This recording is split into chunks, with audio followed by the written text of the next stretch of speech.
It was the top of the Western Conference against the bottom of the Western Conference standings. You'd never know it tonight. The Jazz battle the Thunder all the way to the wire before falling. We'll talk about it coming up on Postcast.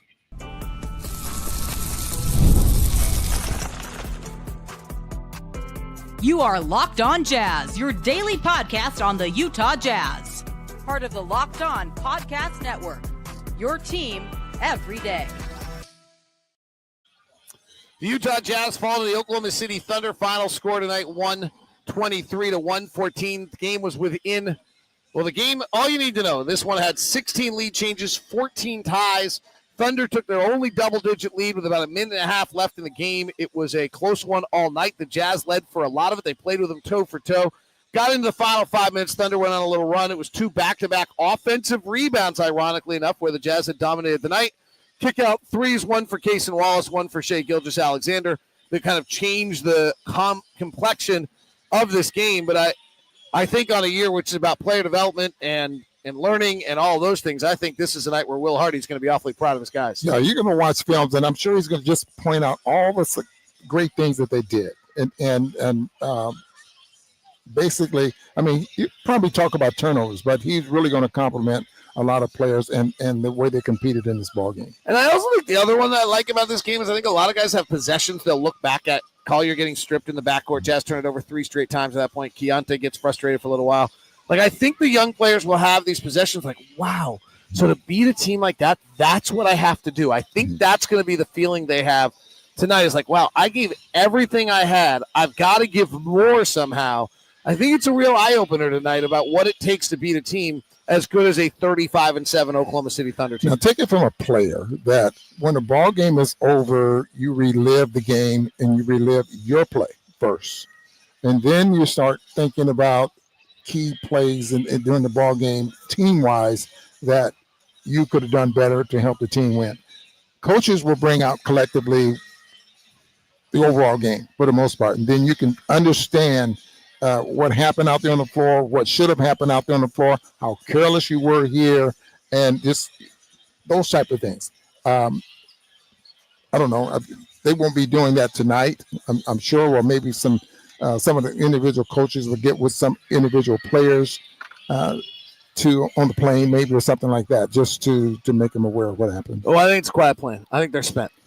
Yeah, I think most of these guys gave what they had tonight. Yeah, and then you've been on the road for a long time. You had a lot of downtime, and then the starting lineup was entirely different. I mean, well, not entirely different, but that's the starting lineup the Jazz have not been able to put on the floor in quite some time, and they really responded, only down 2 points at the first quarter. What's interesting is that starting lineup's good, Ron. They're plus 5.4 per 100 possessions.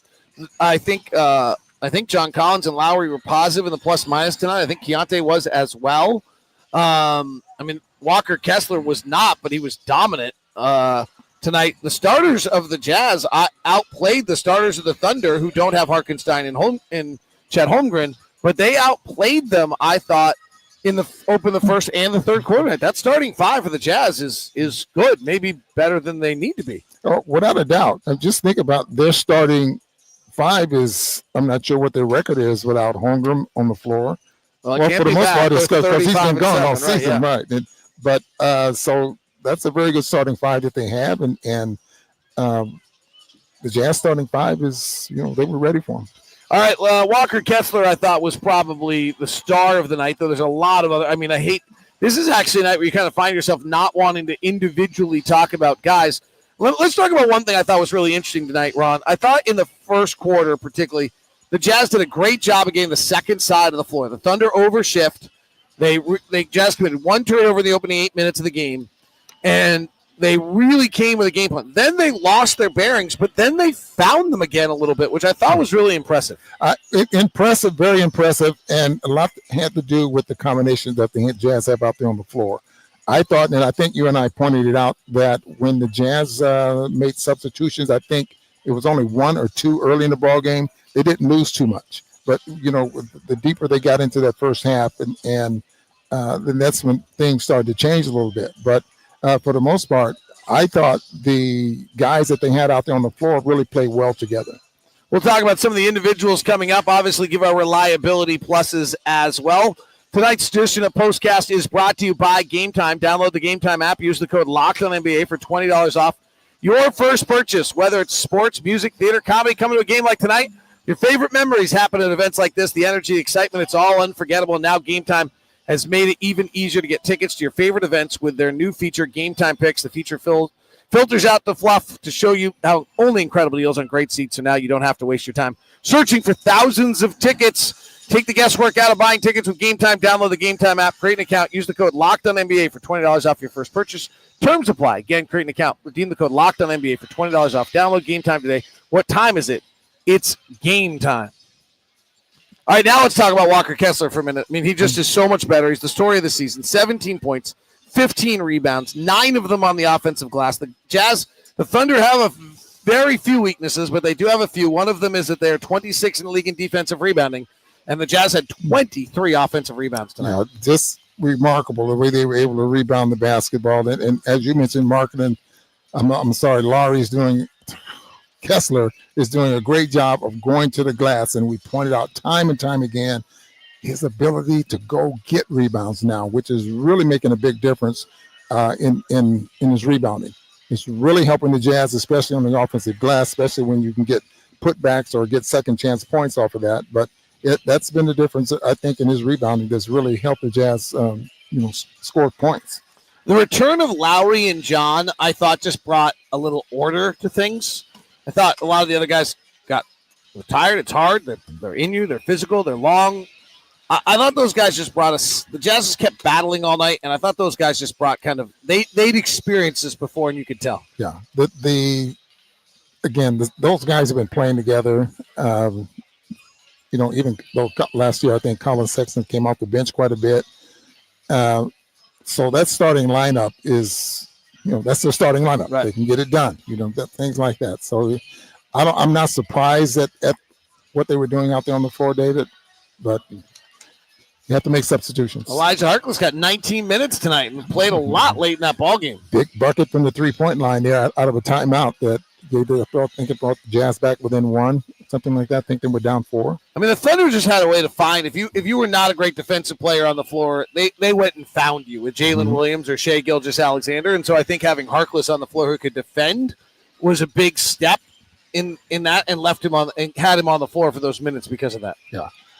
I also want to throw in this because I thought Dort, who was 6'5" and was really made Lauri work very, very hard at trying to score.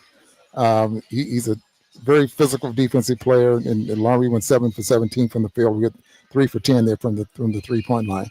I get the feeling next time these two teams play against each other that Lauri's going to take that personal. Oh, interesting. I mean, Dort's probably the best on-ball defender. I mean, in that Oklahoma City Cleveland game, he just crushed Donovan the other night. And he's physical. I mean, it's not like he's such a great position defensive player. He's physical. We saw that getting into it with Eubanks. No, hey, no swearing. No. Oh, no, yes. I forgot about that. I'm sorry. No swearing. No profanity. Double technical for profanity. I would say, other than maybe Amon Thompson now in Houston, Lou Dort is the best on-ball defender in the NBA. Yeah, I'd give him that there as well, strictly because he's physical. Right. Well, I think there's a big misnomer in what is a great defensive player in this league. Everyone thinks it's length, and I actually think it's strength. Yeah. When you can't move a guy, he actually becomes much better defensively in that. All right, let's talk about Shai for a moment. That was the story of the game. 54 points, 17 to 35 from the field, 18 free throw attempts. I mean, they take 85 shots or 95 shots. 95 shots. He takes 35 of them. He also goes to the free throw line 18 times. What do you think of Shai tonight? I thought he was tremendous, meaning he scored when he wanted to. He got to a spot when he wanted to. And that was one of the reasons I asked you about that mid-range game or how often he scores not at the rim, but inside the paint, somewhere below the free throw line. It's because every game I watch him play, that's where he gets to that spot. And 6 floaters, 4 mid-range shots, 7 shots at the rim a night. Yeah. I'll tell you what, I thought the Jazz did a pretty good job on him for a long time, and then he wore them out. I thought the Jazz had him in the first half shooting over the top. He was making some of those jump shots, but those are the shots you wanted. He's not getting fouled on those, and then he just started to wear the Jazz out by going to the free throw line, driving at them. beating them defensively, tiring them out, all of those kind of things. So when you're that kind of player and you're that good and you put up 35 shots, you better get at least 40 or more. That's my belief. Yeah, well, if you're going to take 35 shots. 50. He got 54. Yeah. As a matter of fact. This goes back to the question I've been asking all year. What's the most amount of shots a guy can take in a game? I mean, it's because of Victor. Yeah. Like, Victor can shoot every time down if he wants to. So if there's 90, let's call it 100 shots in a game, you're on the floor for 75 of them. How many shots can one guy take and have it be okay? I think you better go back and check how many shots Kobe Bryant put up when he got 81, or Wilt Chamberlain shot when he put up 100. I want to know every night. Yeah. That's unbelievable. Cody Williams chatting with some people with his mom, dad, and sister to our left, which is kind of a cool scene. Yeah. All right, Ron Boone, who are the reliability pluses tonight in what was a really impressive game? Jazz battled, physical, dominated the glass, outplayed the Thunder for a lot of it, stayed with them really toe-to-toe for probably 44 of the 48 minutes. Pretty awesome night for the Jazz. As great of a game as this was, and some players had some very good nights. I'm struggling with the turnovers that 3 players have. You mean the 8 by Colin Sexton means you're not giving him a reliability plus tonight? And the 6 by John Collins, even though I think that's I'd fair. have to give him one. I had a question mark The 6 there. by Isaiah Collier and the -20 is preventing a reliability plus? Okay, Yeah. that seems fair. Yeah, so Walker Kessler for sure. Yeah, he was dominant. 17 points, 15 rebounds, 8 of 10 from the field, and just a force. So, and I think even though he had 6 turnovers, I probably want to give one to John Collins here as well. Okay. But that's probably it, man. When you allow 39 points off the 27 turnovers, and I don't know how many of those turned out to be part of the fast break points, because the Thunder actually did not have a lot of fast break points in this game. Backwards. We like 39 points off of 27 turnovers. Oh, yeah, whatever I said. Yeah. Well, I had us have 39 turnovers? We haven't done that, no. So you're going John Collins, Walker Kessler, and that's it? That's fair. Oh, I think that's fair. It's interesting that that's the case on a night where the team played so well. Yes. And battled. Like, there's a funny thing. Like, Keyonte has 9 assists, only 2 turnovers, but I kind of am with you. I love one thing that's going on with Keyonte. He has now shot 28 free throws in 4 games, so I love that. Mm-hmm. He has got to stop having games where he shoots below 30%. Yeah. You just can't have games where you shoot below 30% as an NBA player. Like, I don't mean to harp on it, and he shot 40. It's field goal percentage is a bad number, but I mean, he was 2 of 5 from 3, 3 of 11 overall. He does go to the free throw line 8 times, which is great. He's gone the playing off the ball. He gets the free throw line, and it's going to give him a real chance to be an efficient offensive player. Because the 3 prior games when he was playing point guard, he took 1 free throw in 3 games. In the last 4 games where he's been playing more off ball, he's taken 28 free throws in 4 games. That is a massive change in the right direction. So I think we need to make something perfectly clear that this is collectively a very good, sound basketball game, other than the turnovers that the Jazz put out there on the floor. But the individuals, I think these are reliably plus. I might have given Elijah Harkless a reliability plus. Just because of that 3? I also think anything like just the effort. Give him one. His standard is not as high as some others. He's a two-way player that's just making inroads. All right, that is POSTCAST tonight. Thank you very much. That's a funky feeling, right? We've had nights, not a lot of, but I thought everyone played well and played hard. So that's interesting to hear. We'll learn a little bit more. We'll talk to some of the coaches. We'll see what they all have to say about it. Jazz fall tonight. Thanks very much for tuning in. We'll be back with you from Memphis on Saturday. We do not have the game tomorrow night against Washington. That game has been rescheduled. If you have tickets for that, do not attend Delta Center. You'll be by yourself. Maybe they'll let you play pickup, but you will not get to see NBA basketball. We send you now go check out Locked On Game Night on Locked On NBA.